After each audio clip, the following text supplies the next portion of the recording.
Vamos a revisar una cronología de los hechos que llevan finalmente a la captura y luego a la liberación de esta persona acusada de sicariato. El crimen con el que parte esta historia ocurre el 19 de junio. Ese es el día en que es asesinado el empresario conocido como Rey de Meix, que muere acribillado a la salida de un edificio residencial en la comuna de Ñuñoa. Luego, el 8 de julio, que es 19 días después, se concreta la detención de Osmar Ferrer y de otros 2 imputados que estarían también vinculados a este homicidio por encargo, que según la Fiscalía fue un sicariato. Al día siguiente ocurre finalmente el acto de formalización por homicidio calificado.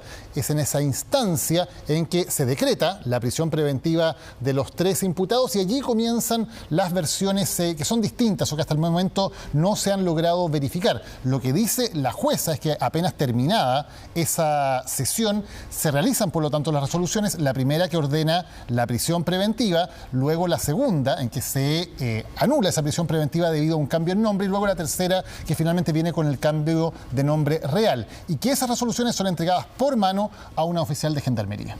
Y a pesar de esto, al día siguiente, el día 10 de julio, ocurre la liberación de Osmar Ferrer, hasta ahora sin una explicación detallada respecto a cuál fue la razón, cuáles fueron los pasos que siguió Gendarmería que hicieron que tomaran en cuenta la anulación de la prisión preventiva y no la tercera orden que nuevamente, con un nombre esta vez correcto, sí decretaba su prisión, o tampoco el documento escrito que dice la jueza que le pasó por mano a la gendarme. Y desde ese momento, que era el que revisábamos en las imágenes en la nota, luego pasan además 4 días más hasta que finalmente, recién el 14 de julio, el fiscal reporta esta situación, que la persona que suponíamos todos que había quedado en prisión preventiva, en verdad fue liberado. Una cantidad de días que también, por cierto, dificultan la indagación porque le permiten a él haberse movido eventualmente a otros lugares o haber podido diseñar alguna ruta de escape en ese tiempo. Vamos a ver ahora una nota con más detalles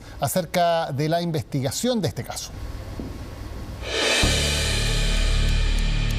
La tarde del 10 de julio, Osmar Ferrer cruzó estas puertas, las de la cárcel de Santiago I, lugar donde debía mantener prisión preventiva, pero a casi 24 horas de ser decretada la medida cautelar, el imputado recuperaba su libertad en medio de una cadena de errores sin precedentes que dejaron suelto a un posible sicario. De que aparentemente se vieron capturadas por una serie de negligencias, malos entendidos o falta de pulcritud o no cumplimiento estricto de los protocolos, y con una consecuencia que finalmente la ciudadanía lo entiende como que el Estado falló, que de modo que anda un criminal de plana mayor suelto por las calles. Responsabilidades es lo que todos buscan ahora. Lo concreto es que los hechos exponen una serie de irregularidades, de fragilidades en un sistema aparentemente vulnerable. Cualquiera de las alternativas que haya sido la causal de que se haya dejado en libertad a este asesino es peor. Y es peor porque no hay ninguna que de verdad justifique que se haya cometido semejante aberración, semejante falta. ¿Tenemos un juez coimeado? ¿Tenemos un sistema que es permeable y cualquiera coloca una firma electrónica sin verificación? Sin duda alguna, los sistemas, los protocolos para que situaciones como la que pasó con la liberación de este sicario y otros que ya han pasado en nuestro país no sigan ocurriendo. Nuestra población está en peligro. ¿Por qué? Porque tenemos a jueces negligentes y a instituciones negligentes. La cadena comienza exactamente hace una semana, el miércoles 9 de julio a las 20 horas con 17 minutos, desde el 8º Juzgado de Garantía de Santiago, se emitía internamente una resolución de prisión preventiva para Osmar Ferrer, de 18 años.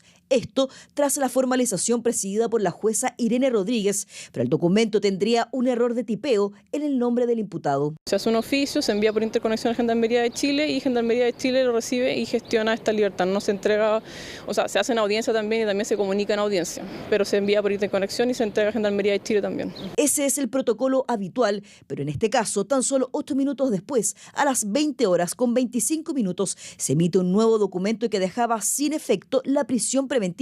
Esto a raíz del error de identificación e incluso se ordenaba la libertad.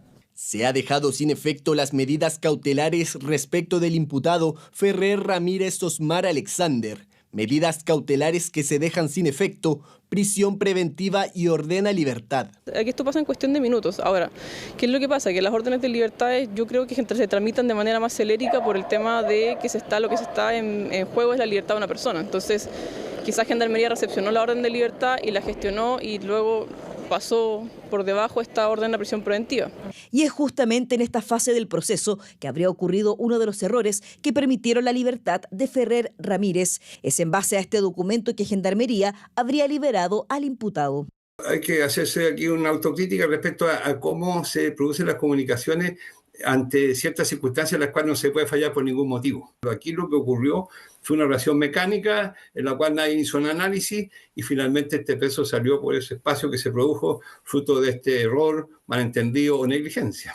Finalmente, a las 20 horas con 28 minutos, vale decir 3 minutos después de la anulación del primer documento por un supuesto error en el nombre del imputado, es que desde el octavo juzgado de garantía se emite la resolución final, sin fallas, con la medida cautelar de prisión preventiva para Osmar Ferrer Ramírez. Incluso la misma jueza que decretó la medida cautelar señaló que dicho documento fue entregado por mano a Gendarmería directamente. Esa noche que terminó la audiencia, firmé las 3 órdenes de prisión preventiva, ingreso.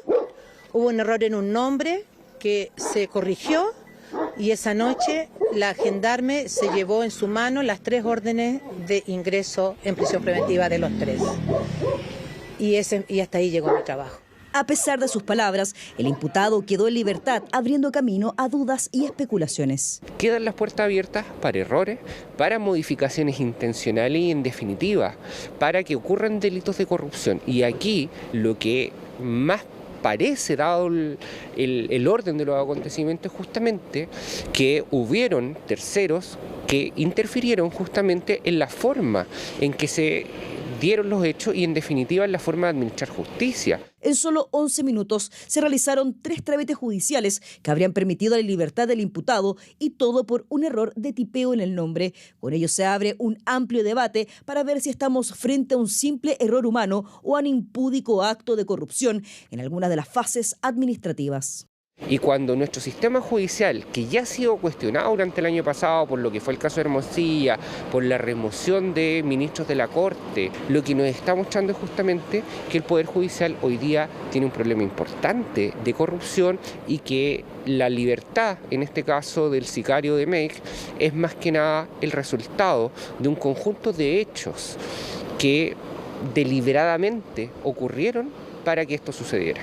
A pesar del tránsito del documento judicial, con el error en el primero, la anulación del mismo y la resolución final del tercero, todo esto en un rango de 11 minutos, la tarde del 10 de julio, es decir, un día después, una serie de correos electrónicos llegan hasta Gendarmería con la misma información. Es así como a las 18 horas Osmar Ferrer cruza estas rejas como un aparente hombre libre.